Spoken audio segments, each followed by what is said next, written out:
여러분 안녕하십니까? 김부겸 새 총리 후보자가 오늘 공식 첫 출근 자리에서 코로나로 힘들어하는 국민들에게 도움이 되는 방안을 찾아내겠다면서 코로나 극복 의지를 강조하면서도 현안에 대해서는 말을 아꼈습니다. 문재인 정부 마지막 총리가 될 수 있을까? 소통과 통합의 역할까지 해낼 수 있을지 야당은 당장 청문회 송곳 검증을 벼르고 있습니다. 사사건건 시작합니다.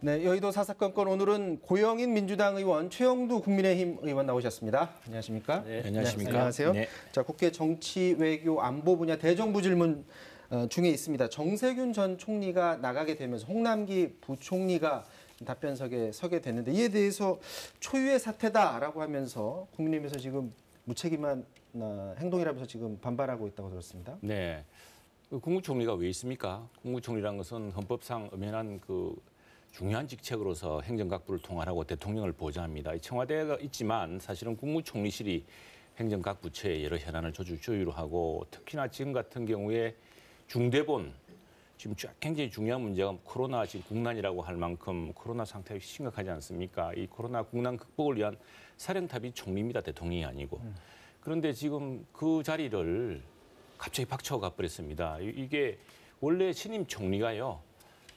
국회 인준을 거쳐야 되기 때문에 이 총리만은 국회에서 표기를 거쳐서 이제 최종적으로 인준이 됩니다. 때문에 사실은 대통령이 지명했다 하더라도 안 될 수도 있습니다. 그렇기 때문에 총리가 계속 남아서 국정을 통할해야 되는데 지금 떠나버렸습니다. 셀프 이임직을 했는데 이게 유례가 없는 일입니다. 대정부 질문 적어도 이 정도는 끝내고 갔어야 된다는 대정부 질문뿐 아니라 새 총리가 취임할 때까지 국정을 마무리하고 통화를 해야죠. 무슨 대선 행보가 뭐리 급한지 모르겠는데 네. 제 같았으면 대선 행보를 사실 총리로서 마지막까지 책임지는 모습을 보여주는 것이 훨씬 낫지. 지금 사상 유례 없이 이렇게 국정 공백 상태를 만들고 이렇게 무책임한 경우가 어디 있습니까? 아마도 제 생각에는 지난해 이제 그 대정부 질문 답변에서 백신 상황을 걱정하는 야당 의원 질문에 대해서 그 나라 가서 물어보세요 하고 이제 이 완전히 딴청 피우고 오히려 야당 의원을 모욕 주지 않았습니까? 지금 그런 상황의 결과로 이렇게 백신 상황이 우리가 전 세계 지금 100위권에 머물러 있고 또 잘 사는 나라 중에서도 그게 꼴찌입니다. OECD권이 꼴찌고 지금 다른 나라들은 이제 마스크를 벗고 코로나 독립을 기대한다는데 우리는 이 속도로 가면은 6년이 더 걸린다는 블룸버그 분석도 있습니다. 그래서 참 걱정스러운 상황인데 그래서 이 상황을 모면하기 위해서 그냥 나 답변 안 할래 하고 그만두신 거 아닌가라고 좀 의심할 수밖에 없는 상황인데 정말 무책임하고 대통령 역시도 이런 상황을 방치했다는 게 이해가 안 됩니다. 대통령이 사표를 안 받으면 되거든요. 그런데 후임 총리 임명했다고 국회 인준 받을지 안 받을지도 모르는데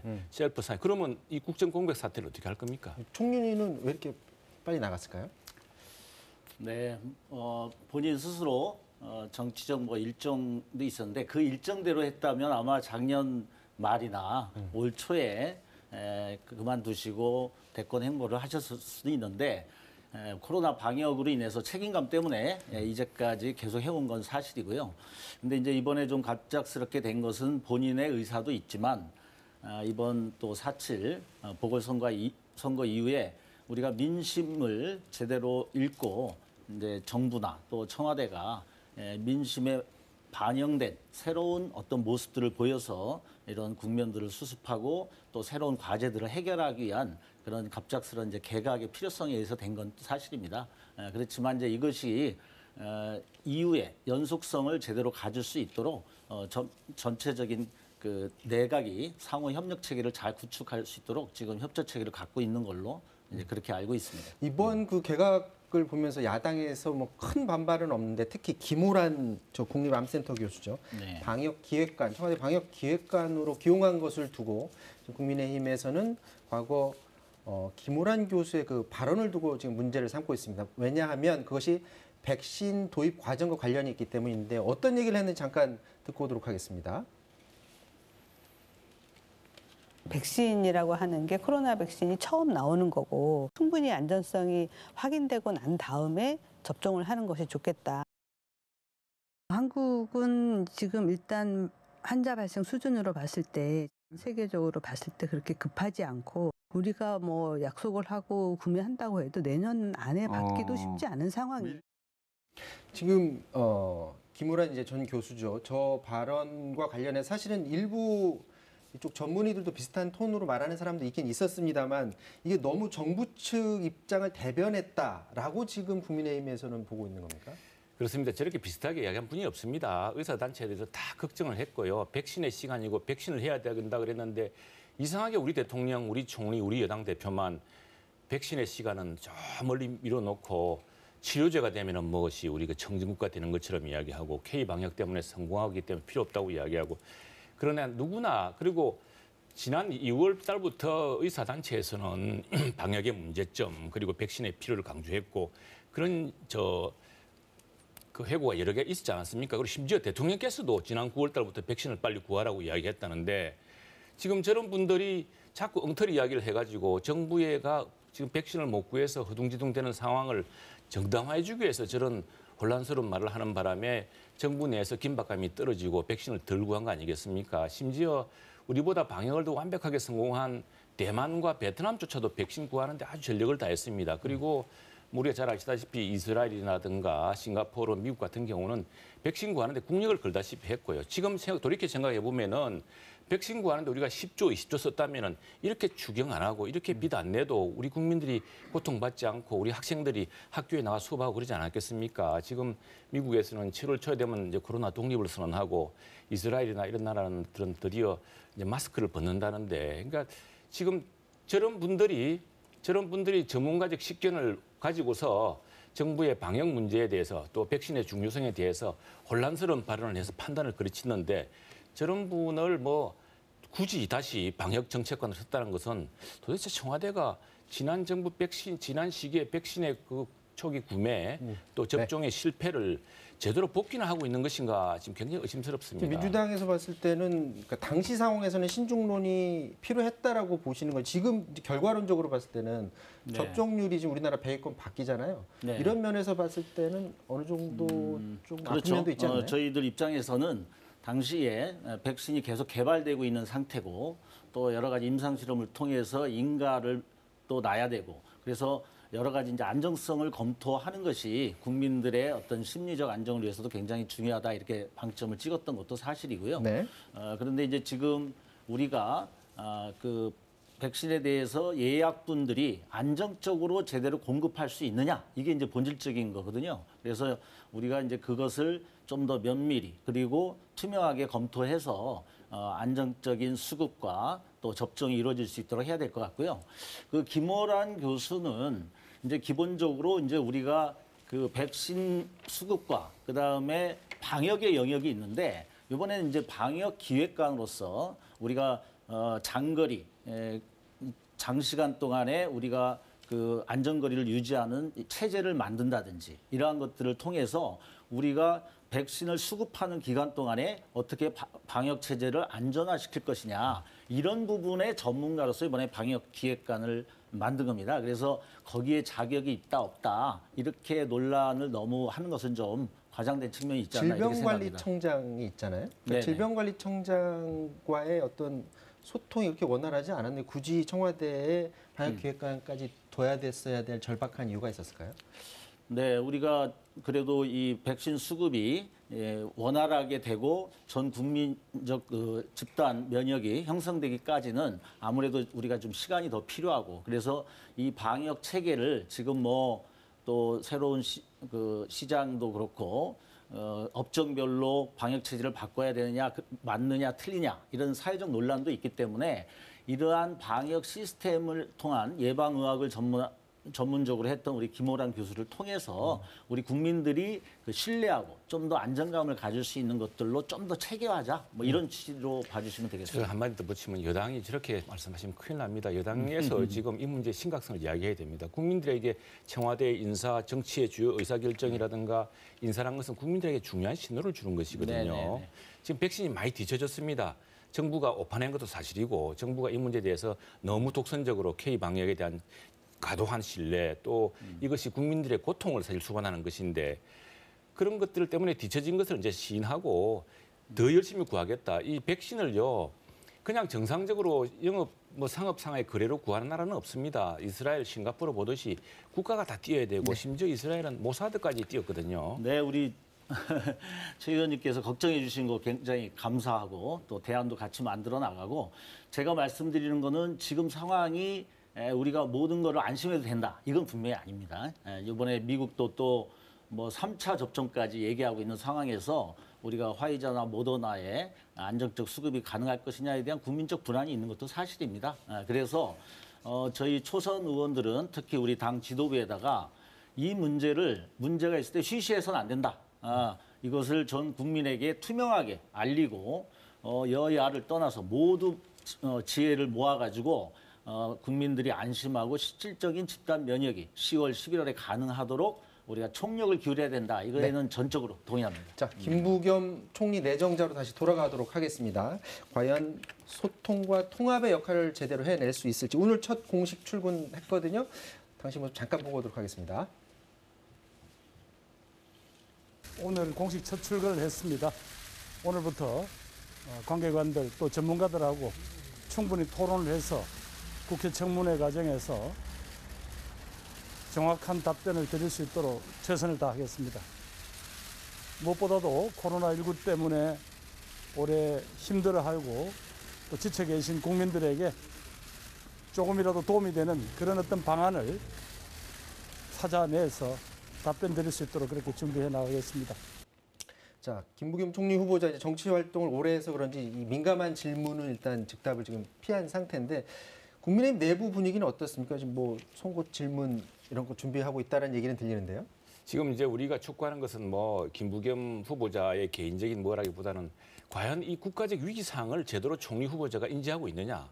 그리고 이 국가적 위기 상황을 헤쳐나가기 위해서 대통령을 이게 제대로 보좌하고 또 내각을 제대로 통할해서 이런 그 국민의 끝없는 고통과 지금 분노 이런 것들을 제대로 해결할 수 있는 능력 정책을 갖출 수 있느냐 이제 이것이거든요. 무엇보다 그런 각오가 중요한데 지금 이 정도쯤 되면은 거국 내각과 초당파적인 어떤 정국 운영의 입장을 밝혀야 됩니다. 여전히 지금 정부 내 또는 여당 내 일부 핵심 지지 세력들에 끌려다니면서 이 망쳐놓고 지금 여전히 국민들의 심판이 끝난 4월 7일 재보궐선거까지도 그 민심을 오도하는 그런 상황에 총리가 후보자가 머물러 있다면 큰일 날 일이고 저희들이 요청하는 것은 총리 후보자가 정말 민주당의 총리 후보자긴 하지만 이제는 이 나라의 지금 상황의 엄중함을 깨닫고 정말 대통령까지 이제 고언을 해가면서 또 여권의 일부 핵심 세력들까지도 지금 그렇게 하면 안 된다라고 감히 이게 과감하게 이야기하면서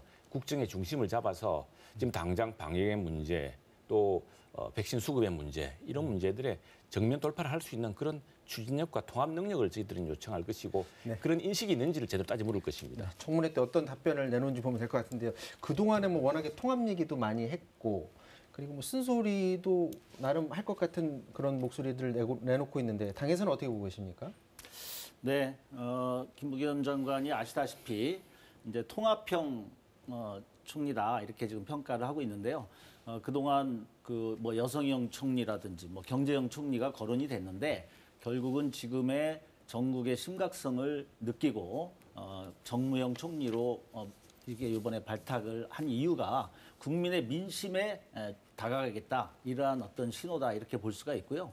뭐 아시다시피 이제 행안부 장관을 하시면서 당시에도 인사청문회를 할 때 그래도 여야 보고서를 같이 합의해서 채택을 한 이런 경험도 있고 또 행안부 장관을 하면서 뭐 다들 기억하실 텐데 그 포항 지진이 일어났을 때 그래도 이 국가 아이들 학력 수능 시험에 대해서 어떻게 할 것인가 이런 것들을 여러 가지를 검토해서 또 결단력을 가지고 넘긴 적도 있고 그래서 여러 가지 이런 능력면이나 또 도덕성면 이러한 것들이 있기 때문에 뭐 그 청문회 과정들도 무난하지 않을까 이렇게 좀 생각을 하고 있고요. 가장 중요한 건 어쨌든 민심을 읽고 현재 상황의 위기의식을 정확하게 읽고 있다. 그래서 앞으로 민생과 그다음에 코로나 방역 그리고 백신의 원활한 수급을 통한 국민 면역 형성 여기에 전력 투구할 것이다. 이렇게 보고 있습니다. 자, 문재인 대통령 입장으로서는 이번 개각 효과를 얼마나 볼 수 있느냐 이 부분도 중요할 것 같은데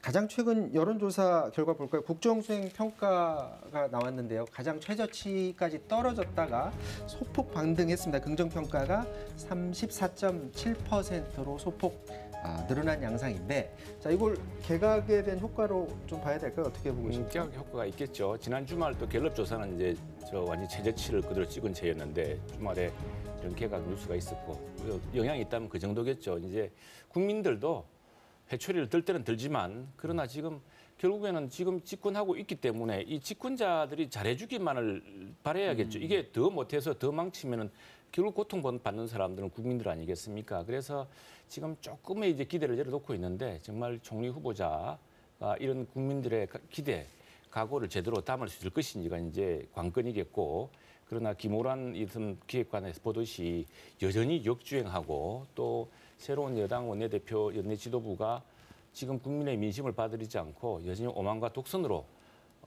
의회를 계속 이끌어 나가겠다고 한다면은 그런 기대 또 한꺼번에 무너지면서 또 최저치를 치달을 겁니다. 네. 네. 네, 어쨌든 뭐 이번에 저희들의 민심에 의해서 심판을 받고 아주 해초리도 보통 세게 맞은 게 아닙니다. 그래서 저희들이 많은 반성과 쇄신의 기회를 잡으려고 하고 있고 그 여러 가지 중에서 이제 부동산 문제라든가 또 국민들의 지금 삶이 굉장히 고통스럽다는 거죠. 그래서 사회적 안전망도 이루어져야 되고 그래서 민생을 전념하면서 개혁을 해야 되는 이제 이런 과제가 있는 거고요. 그래서 이러한 것들이 뭐 하루아침에 금방 호전을 보일 것이다라고 생각하지 않기 때문에 저희들은 뭐 지금 뭐 1% 이런 부분이 반등됐다. 그래서 이것이 뭐 변했다. 이렇게 해석하고 싶지는 않습니다. 그래서 좀 더 겸허하게 저희들이 각 해야 될 과제 이런 것들을 정확하게 인식하고 꾸준하게 진정성 있게 그렇게 나가서 이전에 가졌던 지지율을 다시 회복할 수 있도록 노력하겠습니다. 지금 방금 고영인 의원도 말씀하셨는데 이제 부동산 민심에 대해서 지금 심각하게 받아들이고 있습니다. 여야 공이 이 부동산 민심을 끌어들이기 위해서 계속해서 이슈를 지금 던지고 있는데요. 야당 광역단체장들이 부동산 관련해서 정부의 공시가격 동결을 요구를 했고요. 그리고 결정 권한을 정부에서 갖지 말고 지자체에 넘겨달라라는 지금 요구를 해놓은 상태인데 공시가격이 실제 거래가격보다 이제 괴리가 있는 것은 분명하고 거기에 대한 분명히 인지를 하고 있을 텐데 지금 상황에서는 공시가격을 너무 빨리 현실화시키면 안 된다라는 게 지금 국민의힘 입장인 건가요?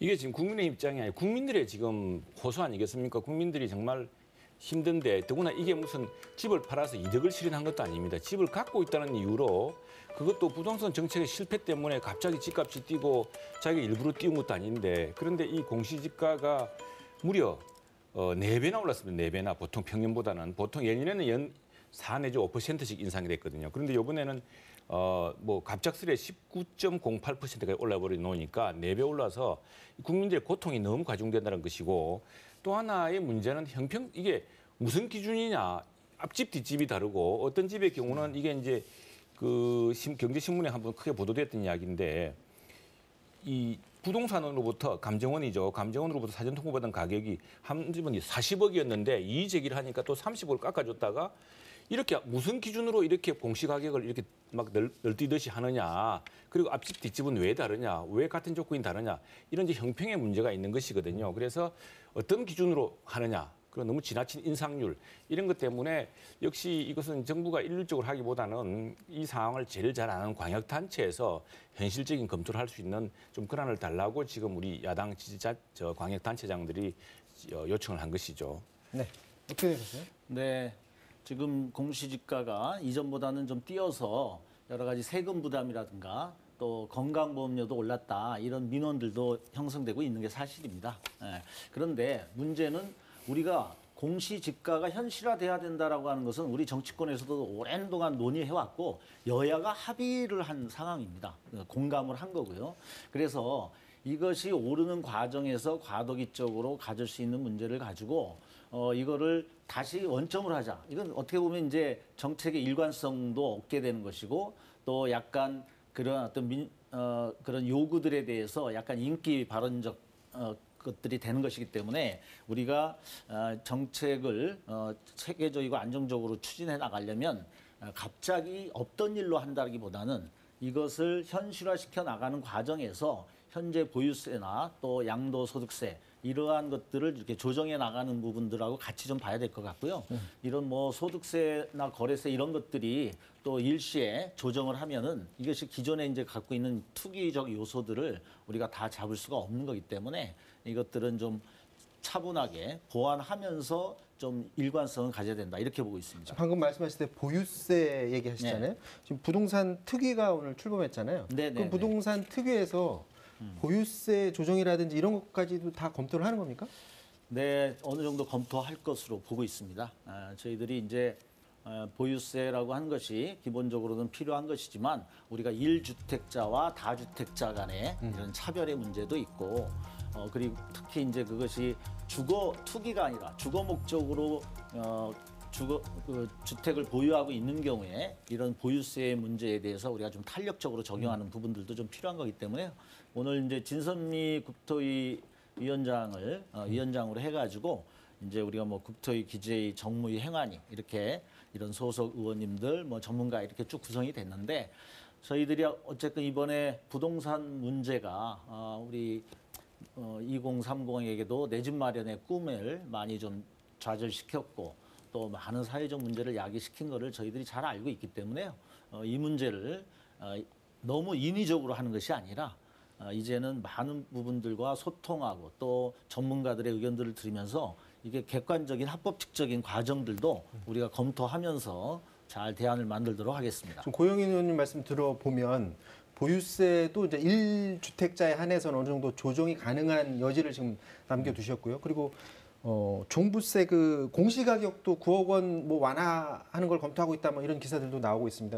요 정도 방향으로 가면은 괜찮을까요? 자, 무엇보다도 저희들은 여야가 이런 문제 같이 협의했으면 좋겠습니다. 네. 지난번에 주택 임대차 3법의 문제점, 결국 이번에 민주당의 대패로 결론되었던 그 임대차 3법 할 때 야당이 얼마나 걱정을 많이 했습니까? 우리 윤희석 의원, 저도 임차인입니다 하면서 5분 발언도 했고 국민들이 굉장히 그 문제에 고통스러워했는데 최근에 이제 우리가 걱정했던 것이 우리가 무슨 여당의 뭐 말에 대해서 이걸 갖다 괜히 시비를 걸리는 게 아니라 시장의 걱정을 잘 알고 시장의 역작용을 잘 알기 때문에 제기를 했고 그래서 같이 여야가 협의해 보자고 우리가 대안도 내고 그랬거든요. 그래서 사실 이번에도 지금 이제 여당에서도 뼈저리게 느낀 바가 많겠습니다만 그리고 공시지가 문제만 하더라도 지금 30배씩이나 이의신청 건수가 증가하고 있습니다. 그리고 우리 야당의 시장 도지사들이 했던 이야기가 대통령한테 정부한테 공시지가 산정 근거 같은 걸 좀 공개해달라고 지금 요청하고 있는 것이고 그래서 여야가 이번에 여당만이 또다시 지난번처럼 독단적으로 독주에 살 게 아니라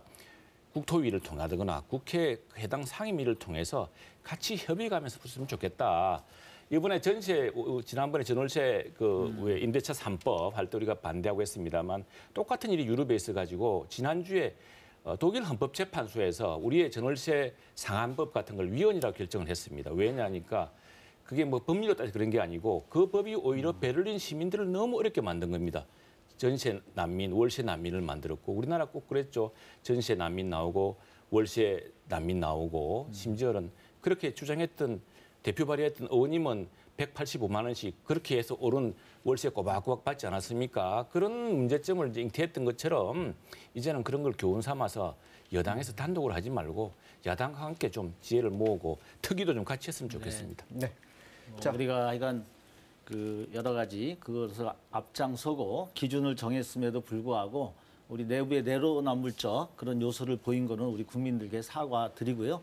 하여간 같이 협치해서 할 수 있는 것들은 해나가고 그렇지만 이제 이것이 어떤 여러 가지 정쟁을 통해서 뭐 이렇게 타격을 주기 위한 이런 것이 아니라 실질적인 협력이 될 수 있도록 그렇게 같이 노력했으면 좋겠습니다. 협치의 방향이 어느 정도 선에서 될지 그 부분도 좀 지켜봐야 될 것 같고요. 이 얘기해 보겠습니다. 여야 지도부 구성이 요즘 한창 바쁜데 민주당 얘기부터 해보면 91년생 정환도 용인시 의원 예비 경선에서 탈락을 했고요. 이제 당대표 최후 3인방 남았습니다. 홍영표, 송영길, 우원식 의원 이 3파전으로 좁혀지게 됐는데 먼저 말 잠깐 듣고 오도록 하겠습니다.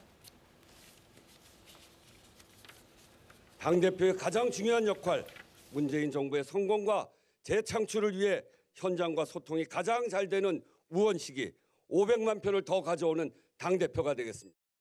저는 문재인 정부의 성공적 마무리와 제4기 민주정부 수립을 뒷받침하기 위해 당대표에 출마했습니다.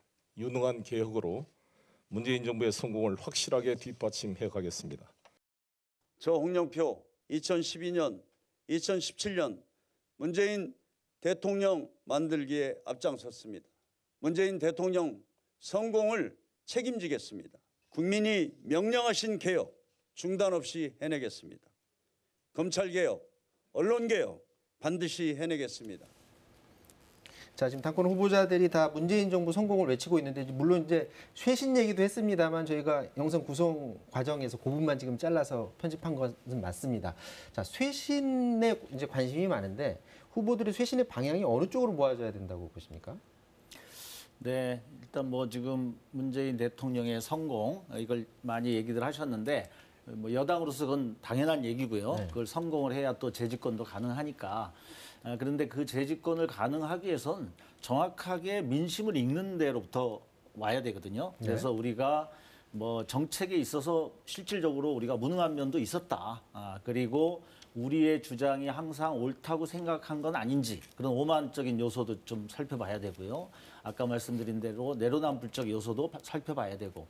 그래서 이러한 부분들이 자칫 우리의 스케줄과 우리의 계획만이 아니라 국민들의 가장 고통의 지점이 어디에 있고 지금 해결해야 될 최우선순위가 무엇인가 이런 것들을 잘 봐야 되기 때문에 우리가 이제 민생과 개혁을 같이 가야 되는데 개혁이 자꾸 뭐 우리가 뭐 검찰개혁이니 언론개혁이니 이런 것만 떠오르는 것이 아니라 개혁은 실제 우리 국민들이 원하는 많은 과제들이 있는 겁니다. 그래서 민생을 같이 가되 그것이 국민과 함께 가는 미뤄뒀던 이런 것들을 개혁들을 같이 해나가야 되고요. 근데 이제 방점은 국민의 고통의 현장으로 들어가서 그것을 해결하는 것이 중심이 되면서 여러 가지 개혁적 과제들을 같이 국민들이 공감할 수 있는 범위 내에서 해나가는 이런 것들이 방향이 돼야 된다 이렇게 생각하고 있습니다. 지금 말씀하실 때 뭐 내로남불은 없는지 이런 부분에 대한 반성은 필요하고 개혁과 민생 다 돌보는데 방점은 국민들이 뭐가 고통스러운가를 보겠다. 그리고 그런 사람이 돼야 된다는 건데 이 방향은 맞습니다. 동의하시는 거죠? 우리 고 의원님 말씀을 이 당대표 후보들이 해야 되는데 이 당대표 후보들이 민심을 좀 잘못 읽는 것 같습니다. 지금 민심이 심판한 것은 이 독선과 오만이었습니다. 독선과 오만이 문재인 정부라는 바로 그 말과 똑같은 말입니다. 지금 그 정권의 그 권력에 대한 신뢰도도 가장 낮은 상황에서 물론 의리를 지켜서 이 정부를 지켜야 한다는 중심은 이해합니다만은 그러나 국민들이 간절히 바라는 것은 다수 여당이 국민의 마음을 읽고서 정말 국민의 고통을 이해하고서 국정에 대전환을 하겠다는 그런 각오 같은 게 필요하다고 봅니다. 그래서 만약 자칫 저런 어떤 친문잡기 표심 같은 경쟁 같은 것이 고쳐야 될 독선과 오만을 고치지 않고 오히려 오기로 비춰지는 그래서 지금 고 의원님 잘 말씀하셨는데 개혁의 과제를 엉뚱하게 잡고서 거기에 계속 몰두하겠다 하는 그런 것을 해서 야당과 끊임없이 대립하고 국민과 끊임없이 맞서는 모습으로 갈까 봐 자칫 걱정인데 우리 고 의원님 말씀대로 좀 여당 대표자들이 좀 뭐 바꿨으면 저희들이 좋겠습니다. 이게 무슨 오만과 독선을 극복하겠다라고 해가지고 그것을 자꾸 친문으로 몰아가는 건 또 다른 분열적 프레임이거든요. 그래서 우리는 이것이 어떤 집단이나 개인이 아니라 우리 내부에 극복해야 될 요소를 들여다보겠다는 것이고요. 네. 그리고 뭐 우리 문재인 정부가 기본적으로 추구한 어떤 가치나 지향 이게 잘못된 건 아니거든요. 그러한 것들을 우리가 과연 그 과정에서 잘못한 부분들을 우리가 찾아보고 들여내고 개혁하겠다 이런 거니까 그런 취지로 이해하시면 되겠습니다. 자, 민주당과 또 별도로 자, 국민의힘에서는 원내대표 경선 레이스가 펼쳐지고 있습니다. 잠깐 듣고 오도록 하겠습니다. 오만과 독선의 의회독재에 맞선 치열한 투쟁은 피할 수 없는 현실입니다. 그에 맞서기 위해서는 투쟁력 있고 결기 있는 원내대표가 필요합니다. 이념에 갇히기보다 실용을 적겠습니다. 과거의 발목 잡히기보다 미래를 선도하겠습니다. 분열보다는 통합을, 극단이기보다는 포용을 지향하면서 타성에 안주하는 꼰대이기보다 변화와 혁신을 추구하겠습니다. 청년들의 노력과 땀에 대한 정당한 보상이 돌아가는 사회를 만들어야 합니다. 결과의 평등이 아니라 기회의 평등이 이루어지는 사회, 성장을 통해 많은 기회가 보장되는 사회, 투명하고 공정한 절차가 상식이 되는 사회, 이것이 국민의힘이 나아가야 할 방향입니다. 자, 초선 의원들이 선거 끝나자마자 당 쇄신 목소리 높였잖아요. 그러니까 원내대표 경선 전에도 그 목소리가 반영될 수 있을지도 궁금하고, 사실 당대표에는 지금 초선 의원들이 지금 나오겠다라고 하는데 그 특정 정당 이미지 탈피라든지 이런 것들이 반영될 수 있다고 보십니까? 예, 그렇습니다. 아무래도 우리 젊은 초선들 중에서 기대를 모으는 사람들이 여러 있지 않습니까? 그분들이 했던 말 이런 것들이 특히 정책 능력, 무엇보다 국민들은 정말 아까 송영길 의원도 그런 이야기를 했는데 유능한 사람들을 원하고, 유능한, 너무 고통스럽기 때문에 유능한 개혁을 원하는 것이고 또 유능한 어떤 혁신을 원하는 것 아니겠습니까? 그런 유능한 정책 능력을 보여주는 게 중요하다고 생각하고요. 지역 프레임이라든가 이런 것들은 좀 그거보다는 오히려 그 사람들이 이제 그게 는들머리 내거든요. 지역 세대에 대한 이 갈라치기 이런 것보다는 오히려 혁신적인 정책 능력, 정책으로서 정말 이 난관을 헤쳐나갈 수 있는 그런 설기와 지혜, 정책, 그게 더 중요한 것 같습니다. 자, 상대당이긴 하지만 어떤 방향성을 갖춘 국민의힘의 지도부가 나야 된다고 보십니까? 네, 뭐 이번에 저희하고는 상황이 다르게 보궐선거에서 승리를 했기 때문에 내부 정비를 잘해서 원내 운영 전략을 짤 텐데요. 그래서 좋은 지도부가 구성되기를 바라고요. 그래서 좀 더 우리가 이제 합리적이고 이제 뭐 야당으로서의 발목 잡기가 아니라 진짜 우리가 국민의 안위를 걱정하는 그런 지도부가 구성이 됐으면 좋겠습니다. 그런데 이제 그 과정에서 보면 이제 지금도 그 바깥으로 이제 나가신 김종인이나 또 이제 이번에 또 윤석열 그 대선 후보 이런 부분들한테 많이 기대하고 그러는 게 있는 것 같은데 예, 또 그런 어떤 상황이 어떻게 될지 모르니까 생력을 더 키우는 식으로 잘 되기를 바라보겠습니다. 자, 오늘 여의도 사사건건 여기까지 하도록 하겠습니다. 지금까지 최영도 고영인 의원과 말씀 나눴습니다. 말씀 고맙습니다. 네, 감사합니다. 감사합니다.